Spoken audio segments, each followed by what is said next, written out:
Subject, shiphead Eulina. Species, Urikari. Description, reptilian humanoid, no tail. 5, 3 inches, 1.6 m. AVG height, 135 pounds, 61 kilograms. AVG weight, 105-year life expectancy. Ship, RSV Loalana fights with honor. Location, Zolimers, center of the universe. I am glad that your offer of aid wasn't as hollow as some among us had feared, Captain Reynolds. Ambassador Eni said as she took her seat. Your ships are quite formidable. Yes, they are. Grint agreed. That battle would have taken us a week to sort out, and it would have been a close thing. Good weapons, good ships, good food. You seem to have it all worked out. Your appreciation is appreciated in turn, Captain Reynolds said with a smile.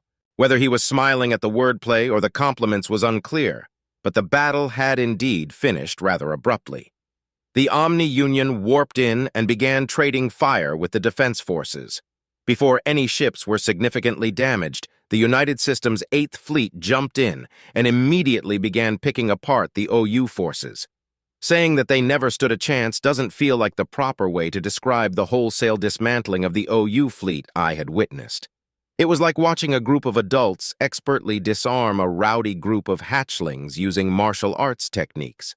The sense of unease towards the humans that had formed a constant pit in my stomach grew a little bit. Yes, very impressive. Now, regarding this offensive action you plan on taking, Lorix said. What percentage of our forces will it be necessary for us to commit? as many ships as possible, Reynolds answered, his grin fading. preferably all that are capable of combat. Lorix visibly winced.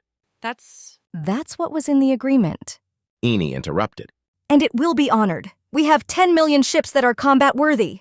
The aliens shared a look amongst each other, and judging from their expressions, Lorix was alone in whatever opinion she held. She faltered for a moment, but then a grim look of determination spread across her features. I noted with amusement how nearly universal that particular facial expression seems to be. On everything that has a face, at least. If we send all of our forces to attack, we will not have any forces that can defend. She said evenly. It would seem unwise to send everything we have. It does seem to be an all-or-nothing gamble. Tiorn replied. However, we are honor-bound. I know you read the terms and agreed with them, just as the rest of us did. It's unsightly to try to renegotiate an agreement when it comes time for us to fulfill it, Lorix. Especially after we've already benefited. Grint added. the agreement seems to be under the impression that the Omni-Union will cease their attacks once the offensive begins. What if that isn't the case? They have a massive armada. They can easily defend against our attacks and counterattack simultaneously. She pointed out. Only a fool would set out to attack their enemy at the expense of their home. Lorix, enough. Eni said, her expression growing harsh. Lorix visibly deflated in such a way that it brought recollection of a hatchling scolded by a guardian. A silence began to settle over the room, but Captain Reynolds held up his hands gently to stave it off. It isn't unheard of to want to renegotiate an agreement for more equitable terms, Reynolds said calmly. While we are convinced that the Omni-Union will meet our offensive full force, Lorix is correct in that it may be prudent to allow for the possibility of a counterattack. However, the force that is sent on the offensive will be outnumbered. The more ships left on the defensive, the more outnumbered that force will be. The odds of eradication go up for each ship left behind. Silence finally won out and settled over the room as we digested what Reynolds had said. The better the defense, the worse the offense. The better the offense, the worse the defense. The classic conundrum of force distribution. Getting it right was dependent on proper intelligence and a massive amount of luck, but why not have a portion of 8th Fleet defend the system? I asked. The United Systems is looking for more ships to occupy the OU forces, and the Inner-Inca has around 10 million left. Sparing 2.5 million to free up those 10 million wouldn't be a bad plan. All eyes turned to me. Most of the faces that belonged to those eyes wore thoughtful expressions, the only exception being Lorix. She seemed flabbergasted by the suggestion. That would solve the issue of defense as well as allow us to maintain the agreement as written, Tiorn said. An insightful suggestion. Grint acknowledged with a grin. No. Lorix nearly shouted. Having strangers defend our worlds while we embark upon a fool's errand? How can we even entertain such a suggestion without choking upon our ancestors' ashes? If we cannot defend our worlds ourselves, we do not deserve to stride upon their soil. What? Lorix's tirade stopped abruptly as her eyes met Enie's. I had considered Enie's previous expression to be harsh, but I was unprepared for how utterly mistaken I was. Her lips retracted in what a human would call a snarl, fully demonstrating teeth capable of brutally rending flesh and crushing bone. Her eyes were wide and locked in on Lorix, seemingly unaware of anything else in the room, like a furious predator staring down the cause of its anger. Lorix and I simultaneously swallowed nervously. Enough, Ambassador Lorix. I will not repeat myself again. Enie said, nearly growling. Yes, ma'am.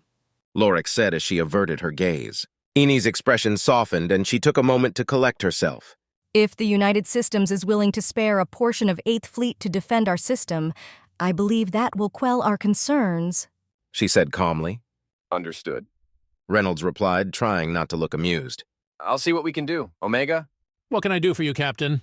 Omega asked as his avatar appeared in the center of the table. I take it you've been paying attention? Yes, there isn't much else for me to do with Tim aboard. He's quite efficient with his tasks. Omega answered. Thanks. Tim's voice rang out. Right. Reynolds smiled slightly. I would like you to arrange for a quarter of 8th Fleet to remain in system. Oh, how are the Gungnir class coming along? Their production is currently ahead of schedule, but there have been some wrinkles that need ironed out. Have they been field tested yet? Omega replied while tapping his chin. That information isn't yet public, but it's also not classified. I met with a conundrum. Well, for the information to exist at all, the field test had to occur. Reynolds grinned. Did it work? If the results aren't classified, it's your choice whether or not to answer. I suppose it is. Omega said. Yes, a field test has been performed. The USS Doom and the USS Igranvon engaged a mobile prime platform in P-Norm 3 and successfully destroyed it. Excellent. Reynolds smiled brightly. However, there were engineering issues identified with the redesign that resulted in the USS Doom coming close to losing its shield during the fight. Given the amount and quality of fire from the enemy, they were mere seconds away from critical damage. Cyber warfare countermeasures were able to redirect the enemy's focus, and this has been judged as the deciding factor in the destruction of the MPP. So the field test was only partially successful. I understand. Will resolving the engineering issues potentially result in a more successful deployment? Yes, Captain. Then I'd like to request a Gungnir-class Dreadnought be deployed to this system as well. A quarter of 8th Fleet and a Gungnir-class Dreadnought. Would you like fries with that? Omega asked. Oh, chips would be lovely. I'm afraid I forgot to take lunch today. Reynolds grinned. I'd like some too. Grint added innocently, then leaned toward Tiorn. Those are delicious. I'm allergic. Tiorn made a dismissive gesture. I'll see what I can do, Captain. Omega said without a single ounce of humor in its tone. Omega's avatar disappeared, and the air of glibness followed it. As seriousness settled back into the room, Lorix shuffled nervously under Enie's watchful eyes. This was not lost on Grint or Tiorn, who seemed unsure of whether or not they should speak. Excuse me, Captain. Tiorn said, breaking the silence. Yes? Reynolds asked. What exactly is a dreadnought? Yes, I suppose you'd like to know, since it will be defending your system. Reynolds replied. A dreadnought is the largest class of ship that we have. Until very recently, we only had one dreadnought, the USS Nidhogg. Reynolds took a moment to study the faces of the aliens. Their interest was apparent, and he seemed pleased with this. I had wondered why the briefing materials seemed to be overly focused on the Omni Union. Now I suspect it's because Captain Reynolds wanted to get their reaction firsthand. The Nidhogg is too powerful to be used against the Omni Union, however. Since the OU invaded Sol, humanity's cradle system, our scientists and engineers have been working on a dreadnought that can go one-on-one with a mobile prime platform. The result of this massive effort is the Gungnir-class Dreadnought, which can fire a weapon of mass destruction into the center of an MPP, and about halfway to the core of a normal planet for that matter. The WMD then detonates, causing the total destruction of the astronomical body. Shocked expressions all around, with the exception of myself and Captain Reynolds. I'd already read all the materials on the Nidhogg and Project Gungnir, so I wasn't nearly as taken aback.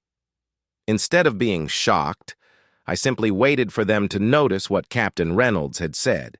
His informational speech had included a tiny bit of information that, if interpreted a certain way, made for a slight threat.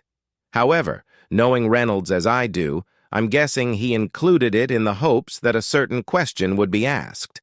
A question that would allow him to explain the threat in full while continuing to appear as if he's simply granting them information. I didn't have to wait long for my suspicions to be confirmed. Pardon, did you say that the Nidhogg is too powerful to be used against the Omni Union? Grint asked, falling directly into Reynolds's trap.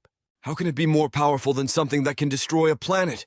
Why, the USSS Nidhogg can destroy solar systems, of course. Its primary armament causes the target star to go supernova. He answered with a barely stifled grin. The shocked expressions intensified. I felt the need to interject. The United Systems has faced xenocidal opposition in the past, and because of this, they created the USSS Nidhogg as a deterrent against xenocidal warfare, I added. Well, we definitely won't be trying to eradicate the United Systems, that's for sure, Grint replied, his shock still apparent on his face. Has the Nidhogg ever seen use? Innie asked with a very tactful tone. Only once against the Omni Union. Our intelligence suggests that it was able to eradicate a large fleet and 5 mobile prime platforms. Reynolds said.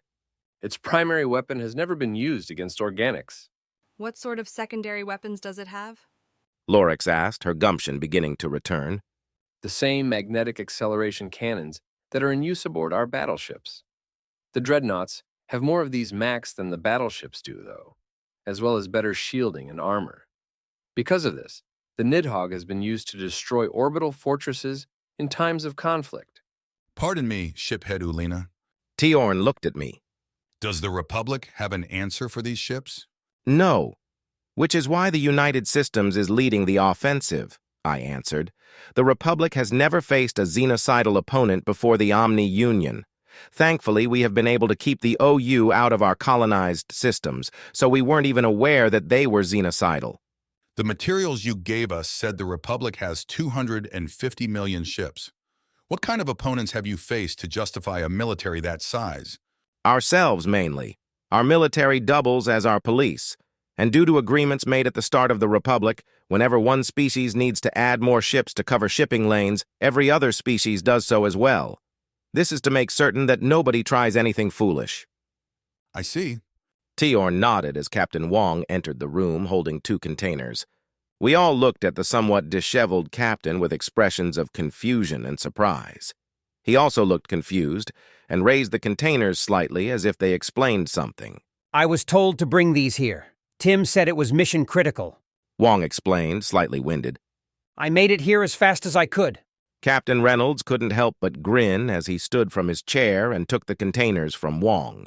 He set one down in front of his seat and extended the other across the table to Grint. Here are your chips, Ambassador, he said as Grint took the box. Captain Wong's expression fell as he realized what had happened. It took me a moment to realize that he had been tricked into delivering food, a task far beneath his station. Wong performed a movement known as an about face and began to leave the room. Tim, He muttered as he left.